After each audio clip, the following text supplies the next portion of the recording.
What is going on, everyone? Welcome to another episode of Very Cold Lasagna, the podcast that houses a safe and open listening platform for casual, cold, and even the dumbest takes on the world of WWE, AEW, the NFL, and the wide world of wrestling and sports in general. I'm your host, DylanLasagna. Welcome to another episode number 29, episode number 29. And I want to start off the show by telling you all, I totally forgot last Sunday was a pay-per-view. I totally forgot. Sunday, June 20th was apparently the Hell in a Cell pay-per-view. And to be honest with you, can you blame me? Can you blame me for missing Hell in a Cell when literally last week you had a Game 7 in the NBA playoffs between the Atlanta Hawks and the Philadelphia 76ers, which was honestly miles better than whatever was happening at the pay-per-view. I mean, sure, you had Bobby Lashley versus Drew McIntyre. I'm sure that was a good match. Apparently, from what I heard, it ended on a fruit roll-up. And people are complaining about it. And I gotta be honest with you. Yeah, it's a fruit roll-up. But Bobby Lashley is like, I understand he's supposed to be a badass heel, but sometimes you gotta be a little bit crafty. I'm not just trying to defend this. It's just sometimes you gotta be a little crafty when you're trying to retain your WWE championship, you know. And yeah, it might lead to another match between Bobby Lashley and Drew McIntyre, but I don't think it's gonna. But I mean, it's kind of, I don't know, I wouldn't say interesting. It's kind of a weird finish, but it is what it is. I just didn't really care for the what was happening. I had no interest for it other than that match. And speaking of Hell in a Cell matches, it was kind of weird how they did that Hell in a Cell match between Roman Reigns and Rey Mysterio. And by the way, that never should have been a Hell in a Cell match on a episode of SmackDown, the SmackDown before Hell in a Cell. And Reigns won, rightfully so. But the thing I was wondering during that episode of SmackDown, like, why of all of a sudden was Jay like outright willingly like being like right there with Roman Reigns? Like, sure, he said it was like, we might disagree on some things, but you're right, we're blood and family. But then out of nowhere, he's just like, okay, I'm gonna help you raise your title now. Like, really? Like, couldn't we have like simmered this down a little bit more? Couldn't we like milk this a little bit more? Like, we were really just getting this started, you know. But I mean, it is what it is, but whatever. And then I guess some other things that happened at Hell in a Cell, just looking at the results, I guess a lot of nothing. Speaking of Hell in a Cell matches that didn't need to happen, Bianca Belair defeated Bayley, and I'm just wondering, why did this match happen inside Hell in a Cell? I guess, well, because we need women inside Hell in a Cell now, apparently, when you literally had an actual blood feud in Seth Rollins versus Cesaro. You know, that's the story that's been going on since WrestleMania. It's still continuing from WrestleMania, but yet that's not inside Hell in a Cell. And I don't know. I just don't understand why they did that. And then you had Alexa Bliss defeat Shayna Baszler, Sami Zayn defeat Kevin Owens, Charlotte beat Rhea Ripley, the Raw Women's Champion, by disqualification. I mean, okay, sure. So that was Hell in a Cell. I didn't really care for it. And some other random spiel I want to talk about was the NBA playoffs. At the time I'm talking about this, the Atlanta Hawks just beat the Philadelphia 76ers, mind you. Obviously, a lot has changed since then when this episode goes up. But I'm just thinking to myself, man, these playoffs are so weird. I mean, yes, it's still kind of like a pandemic season, but you got no Kevin Durant, no LeBron James, no Steph Curry. It's just weird. It's very strange. And I know there's going to be some people that are like, oh, the ratings are going to dip even further, and that's going to make all of us, like, salary AEW fans so happy because we get now we're going to get now all the ratings from the NBA people that don't want to see the Hawks, the Clippers, the Suns, the Milwaukee Bucks be in the conference finals. Now they could come to us, the juicy AEW fans. Like, trust me, AEW fans, after seeing Fat Chris Jericho and as deleted from the NBA game back in the season opener, you're not gonna want to do that. You're not gonna want to be spewing that bullshit. But anyway, in all seriousness, I just think these playoffs, I don't know. I really don't know what to think of it at this point. It's just that you've had a lot of interesting game. I don't know. It might be subjective. It's just a lot of strange things happening. The Nets get eliminated. Everyone predicted the Brooklyn Nets, the one that had Kevin Durant, Kyrie Irving, James Harden, to win it all. But now, yes, they had injuries to Harden and Kyrie. But now they're eliminated. And the top seeded Utah Jazz got eliminated. Now you're down to the Hawks, the Flippers, the LA team that barely anyone cares about, not the Lakers, and then the Suns and the Bucks. How many teams? I don't remember. I think only the Suns and the Flippers never won an NBA championship. The Hawks and the Bucks have. That is insane. That is very insane. So it's going to be really interesting. It's going to be really interesting how this unfolds in the next couple of weeks. Of course, they're playing games right now. The Suns already won their first game at the time of this, but it's going to be real interesting how the finals are going to turn out. So that's just my random spiel for today. But we got a good show for you all for the rest of the episode, because we're going to be talking about something that happened 10 years ago, exactly 10 years ago, and that is the Pipe Bomb promo. Probably another important moment in wrestling history, and it's important in a very subjective manner, because for some people it's important in, like, it changed the wrestling industry, whether it's for good, it's for bad. It's very subjective, but it's also, like, important because it was, like, one of those promos that aren't always cut very often. We're talking about the Pipe Bomb promo cut by none other than CM Punk. Who is CM Punk? We'll get into that in a bit.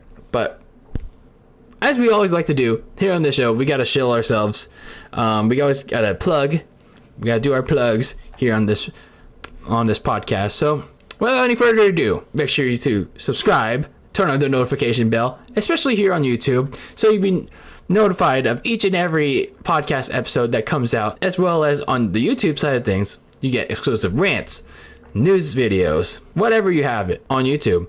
And if you like to listen to me on the road, on the toilet, what have you, you can listen to me on Apple Podcasts, Spotify, and Anchor FM, and follow me on Twitter and Instagram for all of my weird things that I like to post on there at Very Cold Lasagna. So let's get into today's topic.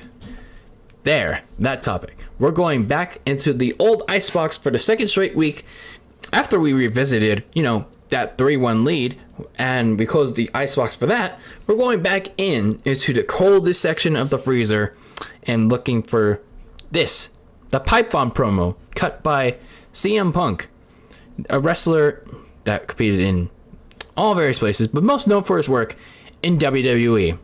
He cut this infamous promo 10 years ago on June 27th, 2011, on an episode of Monday Night Raw.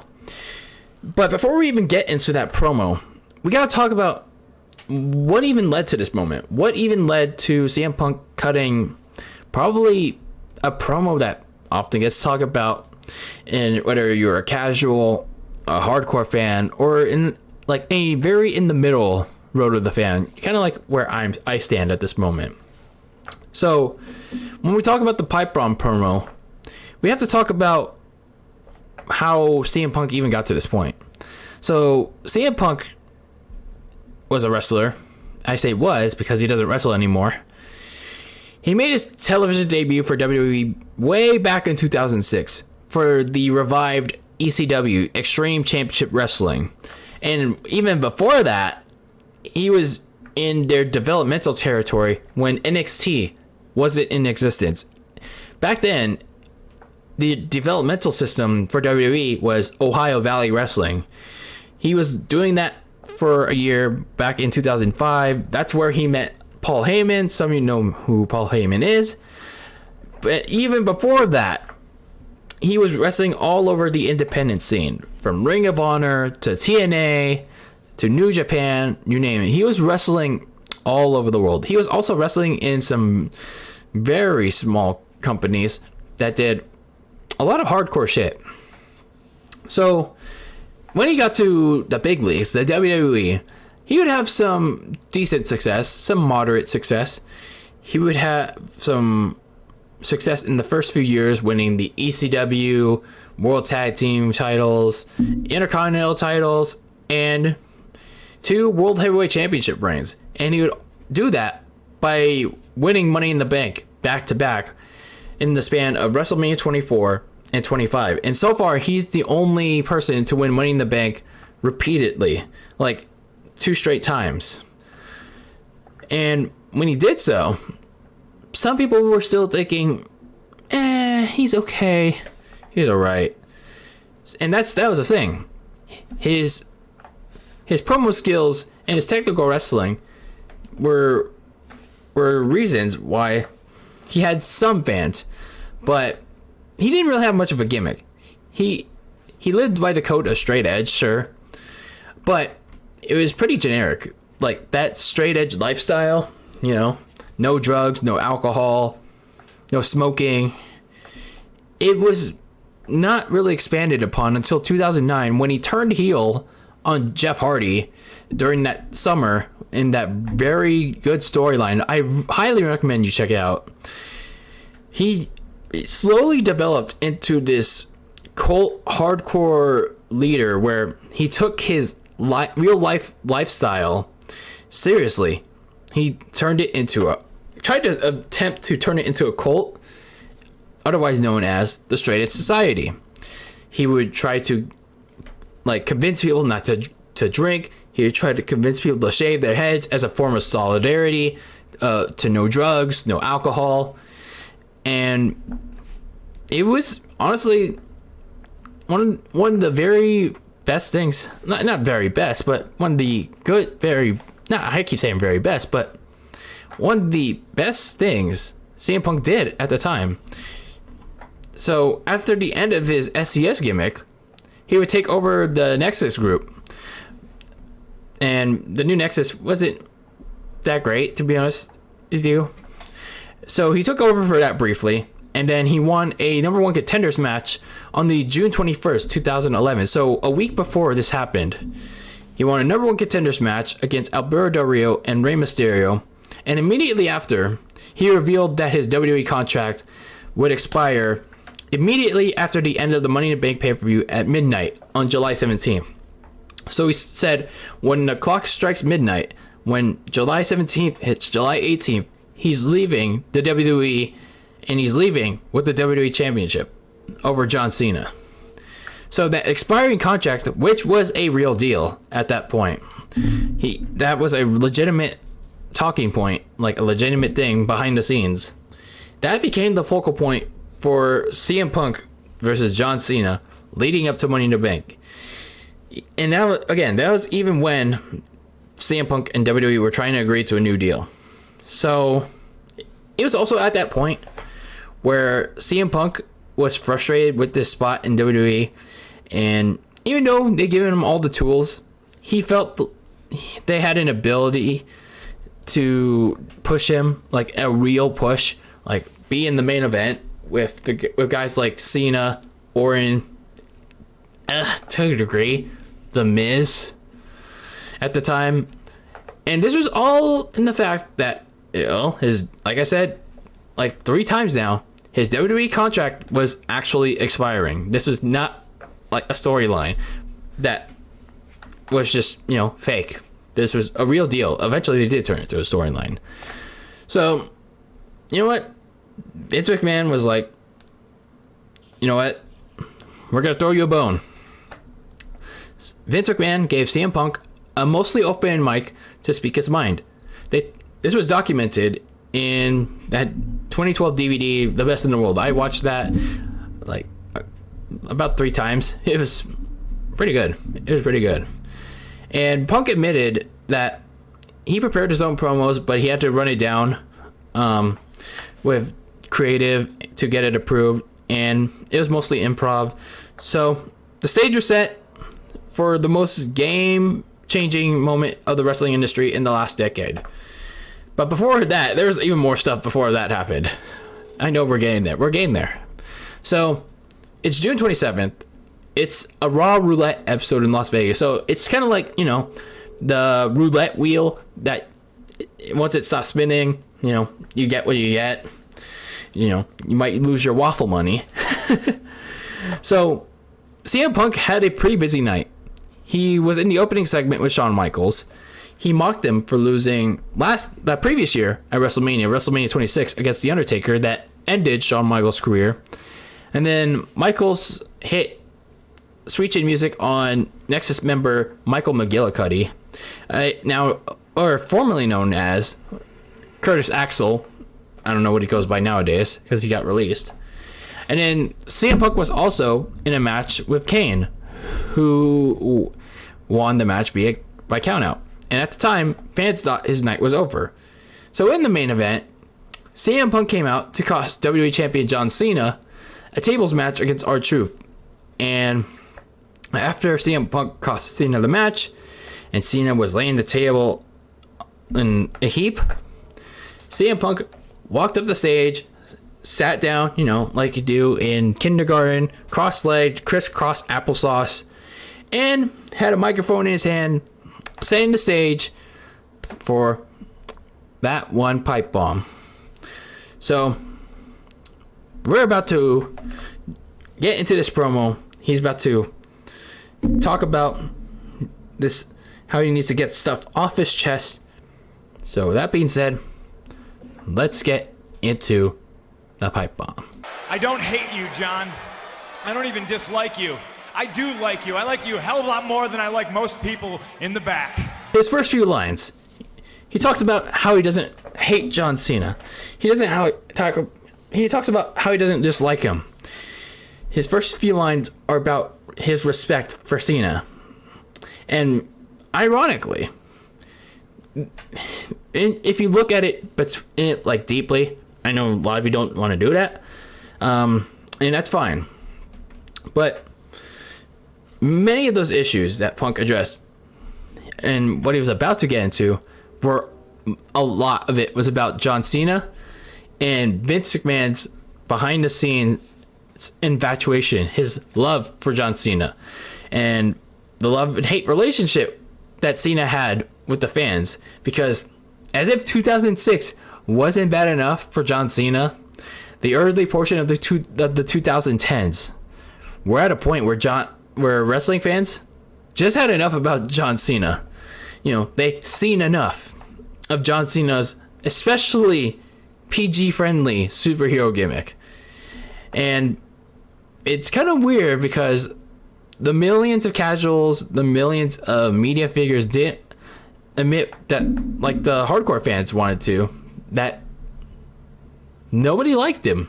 Like, he was universally hated by a large portion of the wrestling fans. But it just stood as a testament that Cena was a marketable guy. Cena, sold merch. Cena pushed pay-per-view buys. So that was pretty much what it was about in the first portions of the pipe bomb. I hate this idea that you're the best. Because you're not. I'm the best. I'm the best in the world. There's one thing you're better at than I am, and that's kissing Vince McMahon's ass. That's the point where this ain't no regular scripted promo that you go out to the audience and, you know, try to relay the message to. This becomes a shoot. At least at the time it was, but eventually it just becomes a work shoot.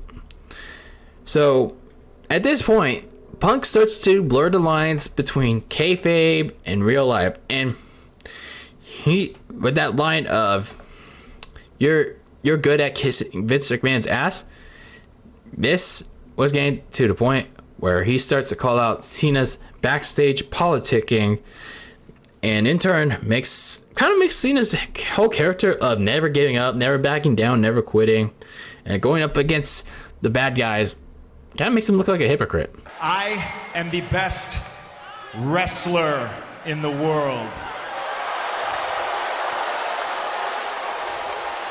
I've been the best ever since day one when I walked into this company, and I've been vilified and hated since that day because Paul Heyman saw something in me that nobody else wanted to admit.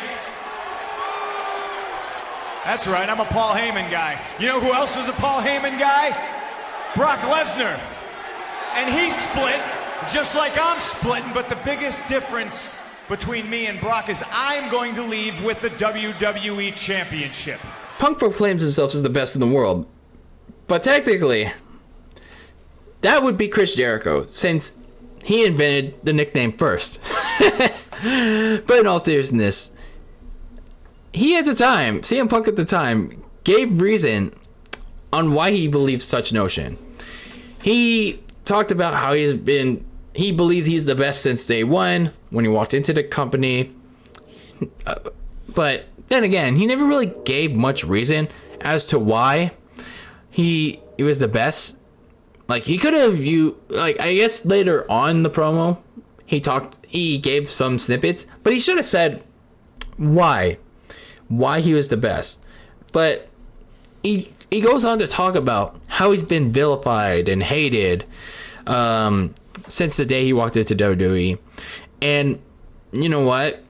He made that clear. He made it clear that the story of Vince versus CM Punk, it was no storyline. This was true. Like, Vince, for some reason, did not like CM Punk. And Vince and Punk did not like Vince McMahon either. Like, both sides hated each other. I honestly don't know what happened between the two. Like, did they get into a fight? Did they get into a spat? What have you? Did Vince not like what he saw in Punk? Did he not like the tattoos? Did he not like the physique? Not sure. Maybe he just saw Punk as another indie darling. And I don't know. Maybe Punk felt some resentment towards McMahon about, I don't know, something completely different. I'm not sure to this day. But it became clear in this promo that he was hated. He felt hated by WWE and kind of like raised questions of, yeah, this thing might be true between Vince and Punk, that they don't like each other. I've grabbed so many of Vincent K. McMahon's imaginary brass rings that it's finally dawned on me that they're just that. They're completely imaginary. The only thing that's real is me, and the fact that day in and day out for almost 6 years I have proved to everybody in the world that I am the best on this microphone, in that ring, even at commentary. Nobody can touch me. This is the one comment that I'm a little mixed on. I'm really mixed on this comment.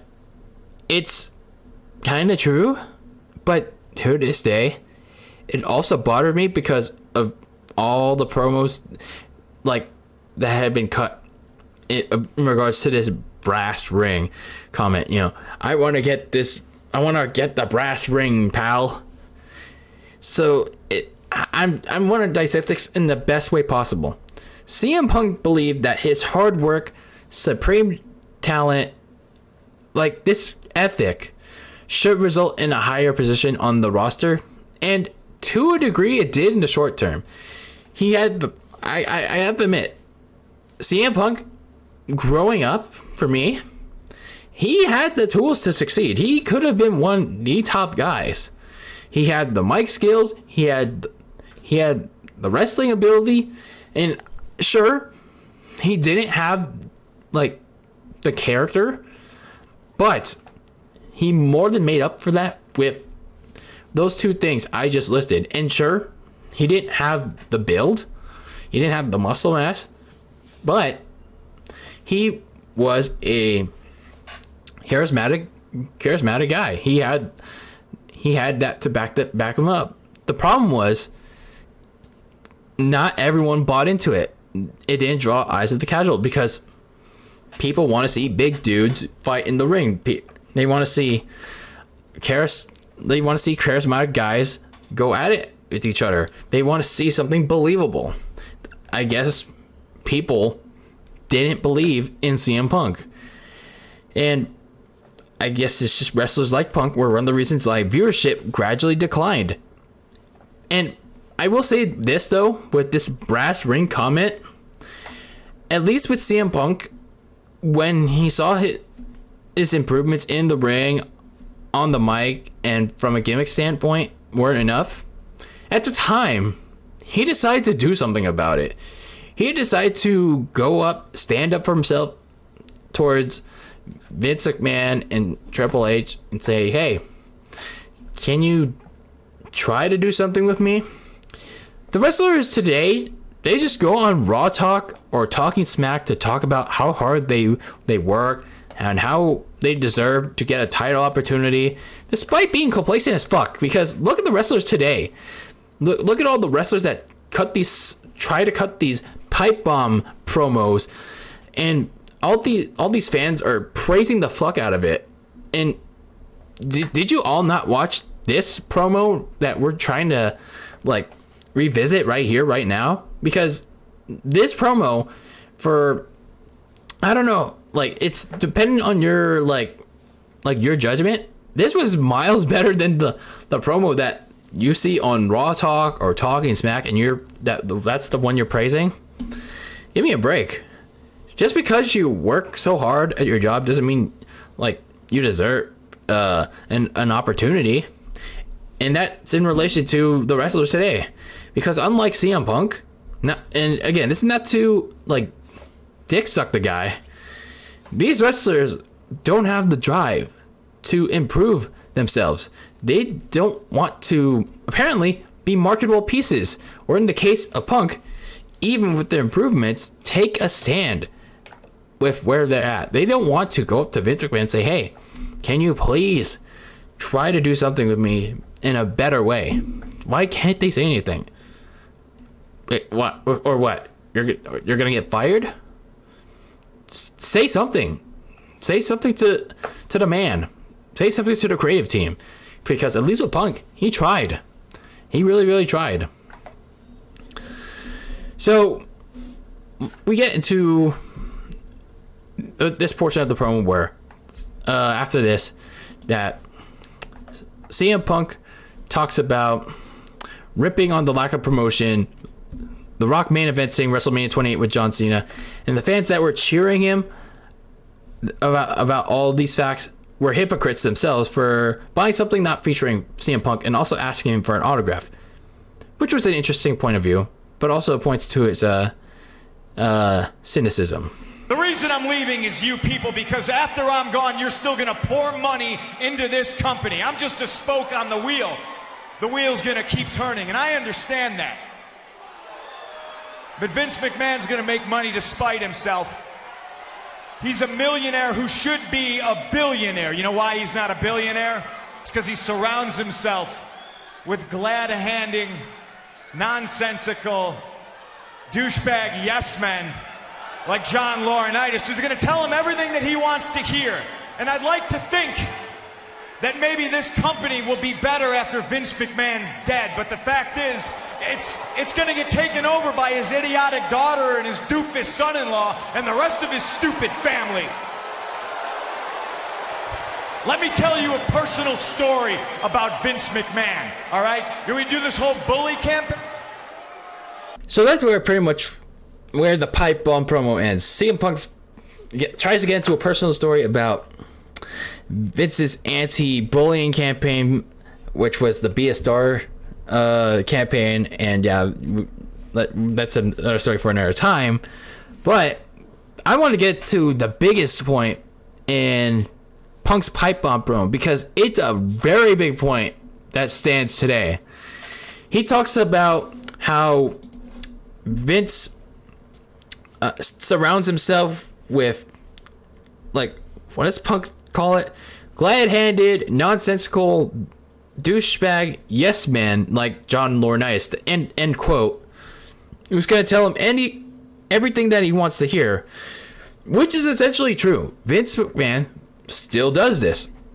And CM Punk goes on to say at the beginning of this portion, the reason why I'm leaving is you people, because after I'm gone, you're still going to pour money into this company, which is still true. He left in 2014 and people are still pouring money. And a point that Punk made is that Vince is still making money. And here's another interesting point.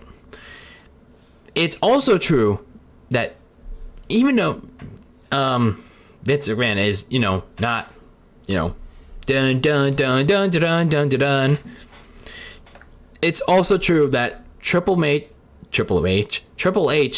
and Stephanie McMahon have slowly but surely bled their influence onto WWE since the pipe bomb, with long indie style matches on both ends, whether it's the men's or the women's side. They've pretty much signed a lot of wrestlers that have wrestled the independent wrestling style, the long, boring, the young cucks a suck style kind of wrestling.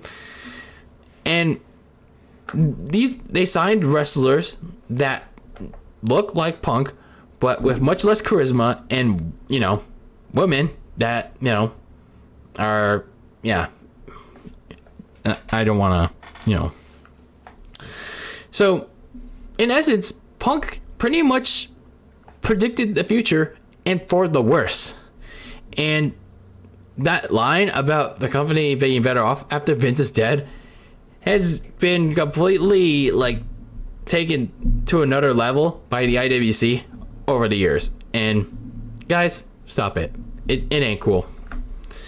So the pipe bomb at the time when I was little, I think I was entering as a freshman in high school at the time. It was very meh. I was very different about it. I was like, oh, okay, whatever.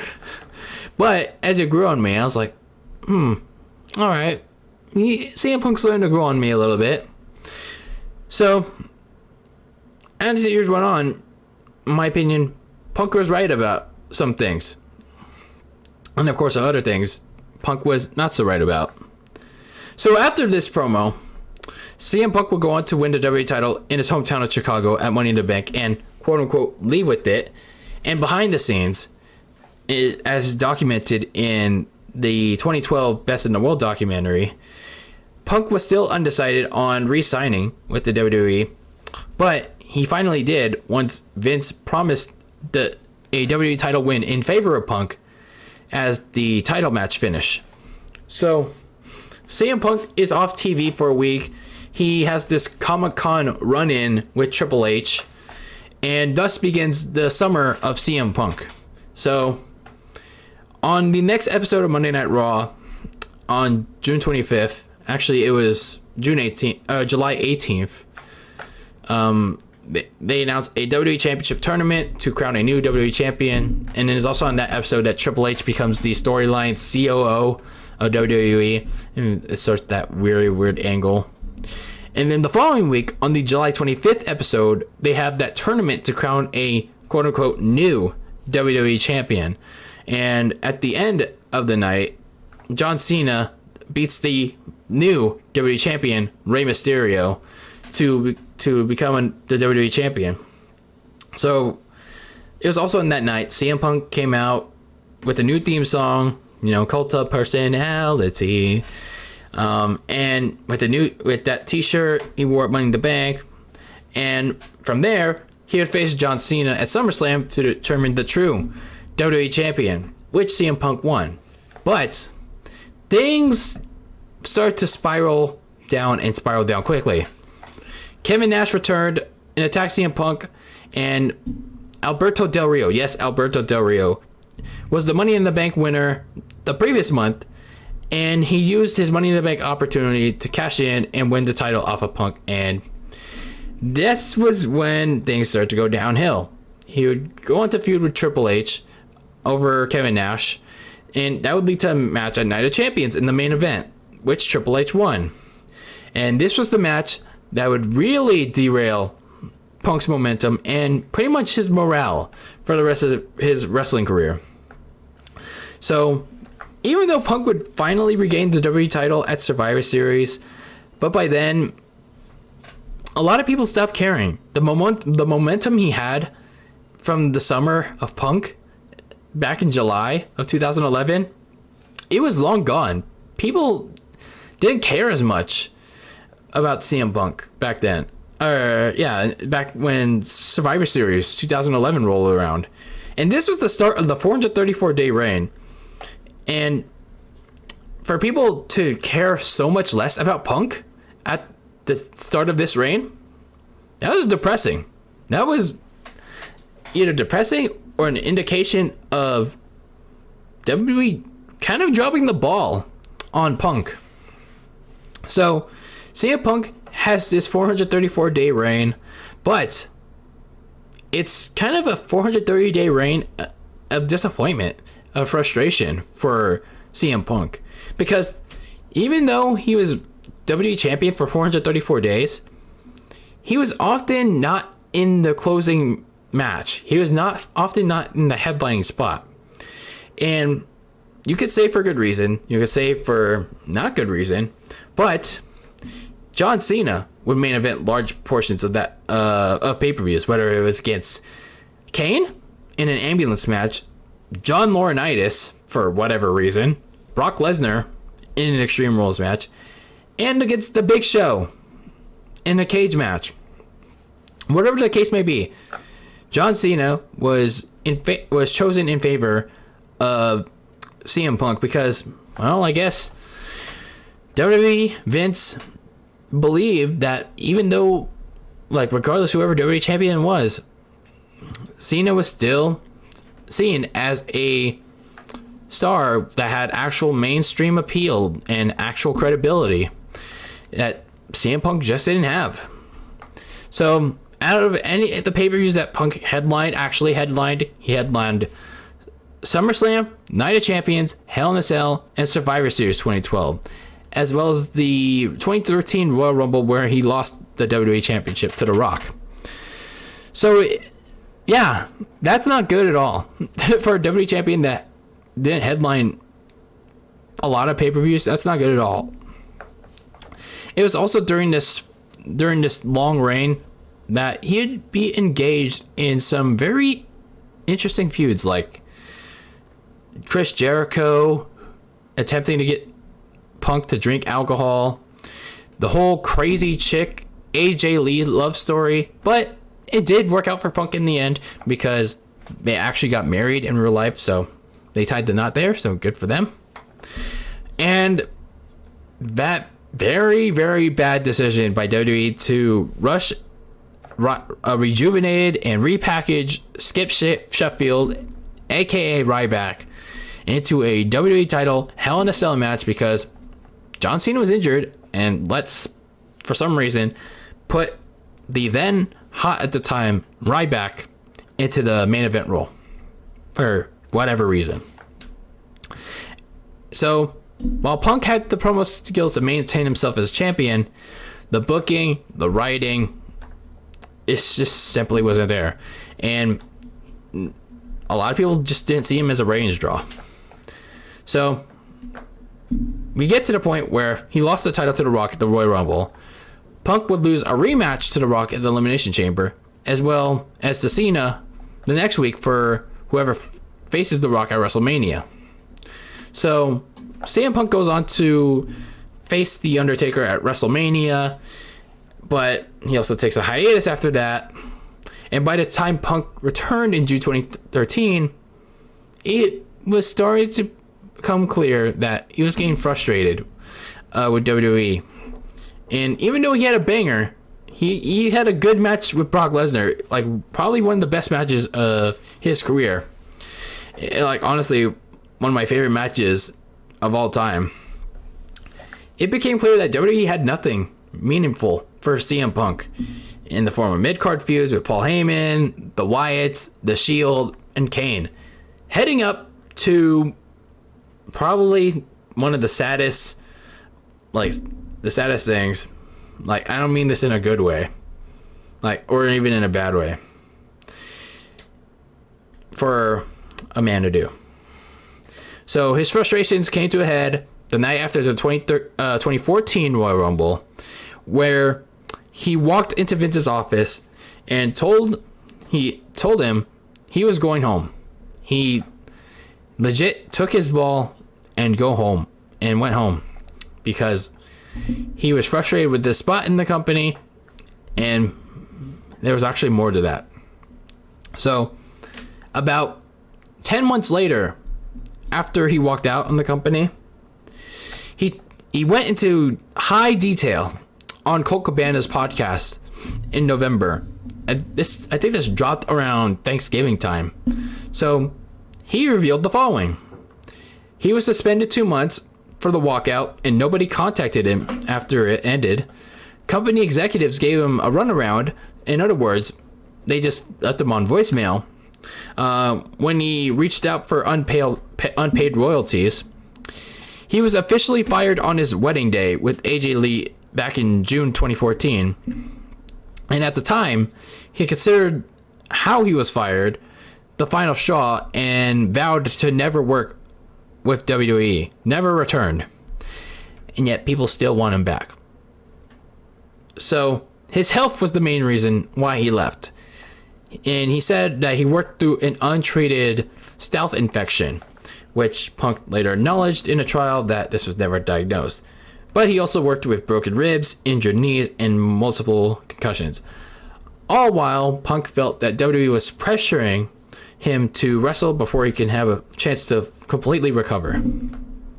There were other sources of unhappiness for CM Punk in his wrestling career, like not main eventing WrestleMania, which was mainly his fault. Less pay, again, his fault. Creative uncertainty, a lot of that is his fault, but also on the creative team. A feeling of no long-term plans for wrestlers other than John Cena, which to a degree still happens to this day, except with the part without John Cena. So in the end, while a lot can be blamed on the creative team for not striking the iron when it was hot with CM Punk back in July of 2011, a lot can be blamed too on CM Punk. He had the gimmick. He had the mic skills. He had a lot of things to succeed, despite not having the physical build to do so. But he ended up just like... He just didn't want to improve. He just didn't want to expand his horizons. He didn't want to, in terms of wrestling, he didn't want to expand. His promo skills were the only thing that kept casuals remotely interested. Otherwise, just like today, they're interested in the big dudes that overcome the odds and are likable in their eyes. CM Punk simply didn't fit their bill. He himself got complacent, and it kind of became evident throughout his 434-day reign. He was getting kind of complacent, especially when he came back from his brief post-Mania 29 hiatus.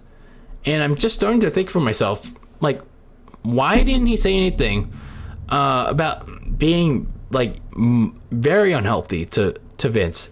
Like, why didn't he try to get a lawsuit sooner? about his misdiagnosed stealth infection. Even if he was even if he wasn't was healthy, why didn't he try to come up with better ideas to expand himself, especially expand on why he's the best wrestler in the world? Because I think Punk was a good wrestler. I thought he was pretty good, especially during that 2011 run, at least with the part with until SummerSlam and some parts of the 2012 run. But in the end, he just became his own worst enemy and became jaded by what truly sells in the pro wrestling industry. Now, sure, you could say, oh, the times have changed and stuff, but it's still true. It's a true fact of life that storytelling, characters, and, hot stuff. When I mean hot stuff, I mean like women, controversy, and all that stuff, it sells. So, for CM Punk, he just became jaded. And sure, he came back for WWE Backstage, that failed FS1 show in 2019. But it became clear he was still jaded with WWE. And as for the long-term effects with the pro wrestling industry, with the pipe bomb, I gotta say, the biggest thing that the pipe bomb promo did on the wrestling industry, it made fans so damn entitled, man. I admit I'm entitled with some things in wrestling sometimes, especially when it comes to storytelling and characters. I admit that. I'm willing to admit that. But a lot of fans are not willing to admit they're so damn entitled, man. These, I guess you could call it hardcore wrestling fans, aka smarks, are crazy. They've gotten even crazier. The pipe bomb promo awoke the now more prominent smart community. They awoken them to use their voice, be it on forums, Reddit, social media, to either criticize, like actually criticize, or bitch. Like when I say bitch, like complain without any criticism about something in pro wrestling that didn't fit their personal needs. And eventually in time, WWE would begin to cater to this more hardcore wrestling fans. They would shy away from what truly drew their eyes, the casual fan. They would sign wrestlers that had a more hardcore indie style, cucks of suck style that CM Punk didn't really have. He didn't even have this style of wrestling. And these wrestlers had much less charisma, verbally and gimmick-wise, than CM Punk ever did. Wrestlers like Adam Cole, Finn Balor, Becky Lynch, Sasha Banks, Bayley, Dakota Kai, Kyle O'Reilly, Ricochet, and I could list many, many more, but there's just so many of them. So this catering would be empowered even more. It would be pretty much solidified with Daniel Bryan's sudden popularity and with that Yes movement in 2014 of WrestleMania 30. For as much as a happy ending, for as memorable as that was, the way we got there, it was not good. I understand why WWE had to do it, but it was just mad out, balls to the wall. So overall, CM Punk's pipe bomb promo, it garnered some mainstream appeal, some short term at least. It hadn't gotten some time. I know some fans weren't fans of Punk due to not having the physical build of Cena or Orton or Rock, but he more than made up for it with his wrestling style, decent character, really good promo skills, and he got over with both some casuals and many hardcore fans for the short term. But in the long term, he became his own worst enemy, not just with questionable booking, a lack of trust from both Punk and the creative team, Vince and Triple H. It all resulted in Punk's dwindling interest, both on his end in the fans' end. And WWE just quickly turned back to Cena, in all honesty with you. So Punk eventually just became bitter. He became jealous. And that essentially led to his downfall. And eventually led him to walking out in 2014. So not only did his bitterness lead to him walking out, it honestly it carried over to what most wrestlers are in WWE today. They're just fine with how they are.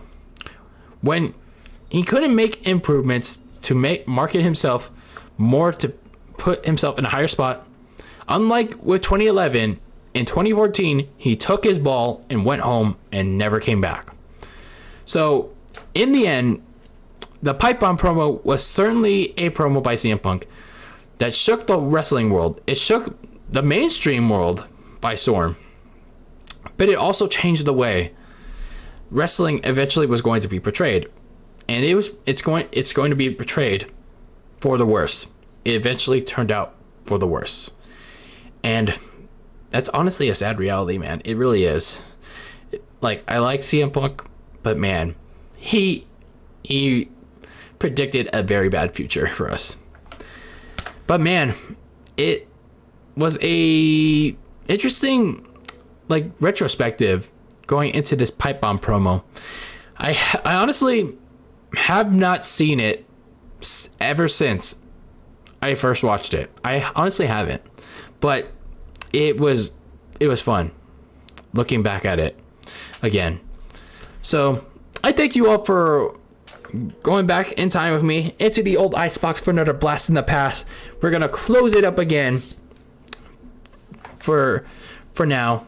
The Old Icebox is closed once again, and I know this podcast is being uploaded, aired on the anniversary, the 10-year anniversary of the Pipe Bomb promo. And I know some of you are asking me, like, why? Well, because it's the anniversary. That's why. But anyway, thank you all for joining me on this episode of Very Cold Lasagna, another edition as well of the Old Icebox, my retro review series here on Very Cold Lasagna. I'm your host, DylanLasagna. Thank you all for joining me. And as always, make sure to smash that subscribe button, smash that notification bell if you're watching this on YouTube. Make sure to listen to me on Apple Podcasts, Spotify, and Anchor FM, and follow me on social media on Twitter and Instagram at Very Cold Lasagna. And as always, make sure to keep that lasagna very cold and in the fridge with your takes on the world of wrestling and sports very cold, and keep that Old Icebox locked into the very, very cold depths of the freezer and in the refrigerator, wherever you keep it. But yeah, the Pipe Bomb promo changed wrestling in the way that it's portrayed today. For the worse, though. For the worse. But anyway, until next time, peace out.